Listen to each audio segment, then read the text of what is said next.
Bernie Sanders publicly said he doesn't think Trump is going to win re-election. So here's his exact quote.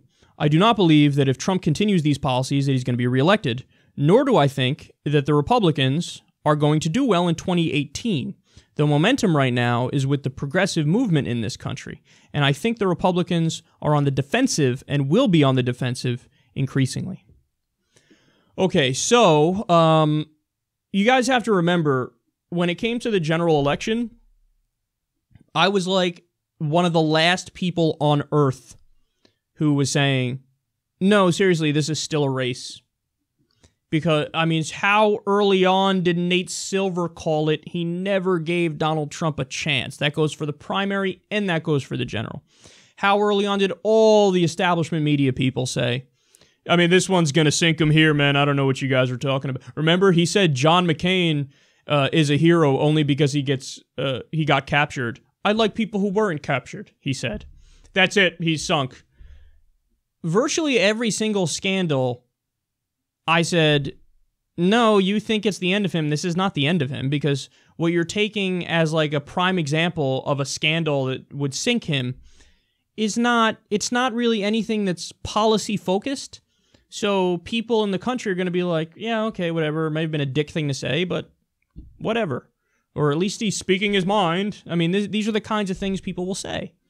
So I held out all the way to the end when I said, look, I think Hillary's the favorite because all the polls showed that, but can Trump win? Of course he could win. And every step of the way, everybody was wrong about him.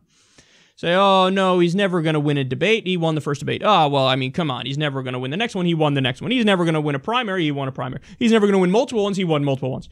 He's never going to be the nominee. He was the nominee. He's never going to win the general election. He won the general election.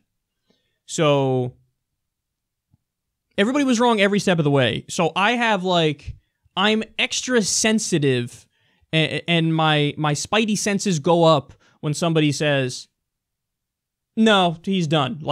Because he's been perpetually underestimated every step of the way. So I always feel like you got to err on the side of caution. However, having said all that, what's my take on it at this moment? Yeah, at this moment, it is much more likely he does not win re-election. And that's to say nothing about the disarray the Democrats are in, and they still are in disarray. There's a civil war that's raging within the Democratic Party between the corporate establishment wing and the Justice Democrats wing. And we're fighting that battle. We're trying to win that battle. We have all the momentum. We have the people on our side. You're on our side. But they have the money, and they still have the institutional power, and so we're still the underdog. Now we're fighting, and we're going to try to win that, but yes, Trump's actions have been so disgusting and so bad that you even have like some of his top supporters saying, I'm done with him. Ann Coulter, who wrote a book called In Trump We Trust, is now done with him. And Mike Cernovich was against his Syria move. Paul Joseph Watson was against his Syria move.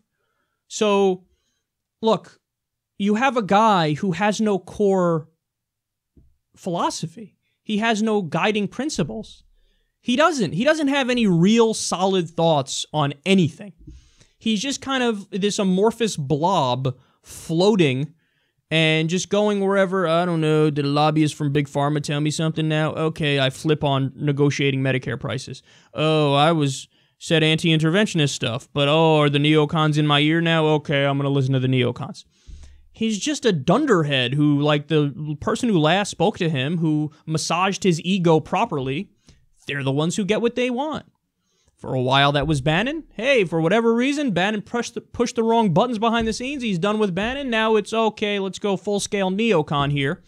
Let's increase in Afghanistan, increase in Iraq, increase in Syria, attack the Syrian government, drop a fucking near-nuclear weapon in Afghanistan. Fucking mental. Who does that? And let's also go to the brink of war with North Korea.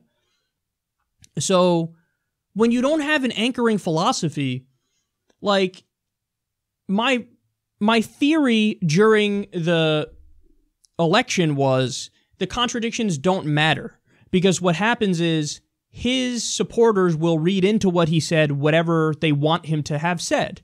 So they'll write off the thing that he said that they disagree with, and they'll insist, no, the thing that Trump really believes is the thing that I agree with.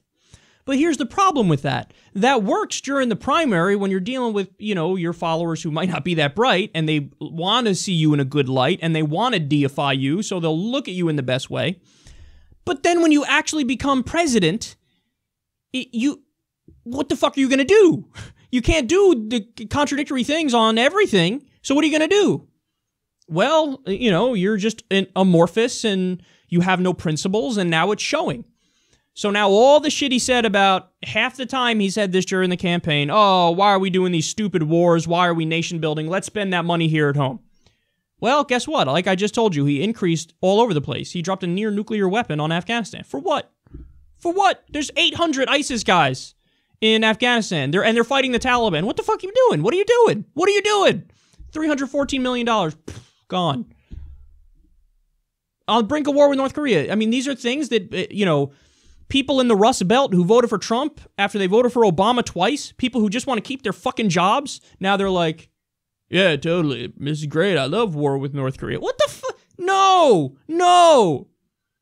And then the million other ways he's shooting people in the foot, whether it's the deregulation madness, allowing coal companies to pollute the waterways, people are going to get sick as a result of that stuff. The failed attempt at repealing Obamacare, which he should be happy it failed, because if that thing passed, it would have been healthcare apocalypse. Our healthcare system's already bad. If his monstrosity passed, oh my goodness. Appointing Goldman Sachs to the administration? I mean, when your rhetoric on the campaign trail was, I hate Goldman and I hate Wall Street, and now you're like, anyway, I want them to run everything. I mean, these are things that, even with the media sucking, mainstream media is a joke in the United States of America, and even with the corporate Democrats still being the predominant Democrats, he's so bad, and he's gone back on so many things that people are going to go, Now, the only variable is what he does from here on out, and how well he bullshits in the next election. And obviously, if the Democrats run like Tim Kaine, he'll probably win. Trump will probably win, not Tim Kaine. Trump will probably get 2 terms. But if you get somebody who's even like a C, you can grade him a C on the corporate Democrat versus Justice Democrat scale. Like, you sprinkled in a few progressive policies, but everybody still kind of knows, still a little bit of a sellout. That person will beat Donald Trump. So I think Bernie's right. If the election were today, he would lose. Right now, he has a 35% approval rating. You know who else has a 35% approval rating? Hillary Clinton. You know what Bernie has? 61%. I mean, they should do, public policy polling should do one of those tests, run one of those interesting polls they do where they're like, what's more popular, cockroaches or the president? What's more popular, syphilis or the president? A root canal or the president? Like, they do these all the time. They should probably do one now because, his numbers are plummeting by the day, and for good reason. So he does need to look out for 2020. But then again, who even knows if he wants to get reelected, and who knows if he'll make it that far? And when I say that, I don't mean what other people mean. Like, they mean impeachment. Oh, he'll be impeached, by 2020. No, I mean, like, I don't know if he'll make it that far in surviving. He's the oldest president ever elected. He's 70 years old, and he's kind of fat. And he's got the most stressful job in the world. Who the fuck knows if he'll make it that far? But I think Bernie's right. We obviously, as time goes by, this will fluctuate. Maybe there will be a time where I come out and say, no, Trump's still the favorite. But right now, that's not the case.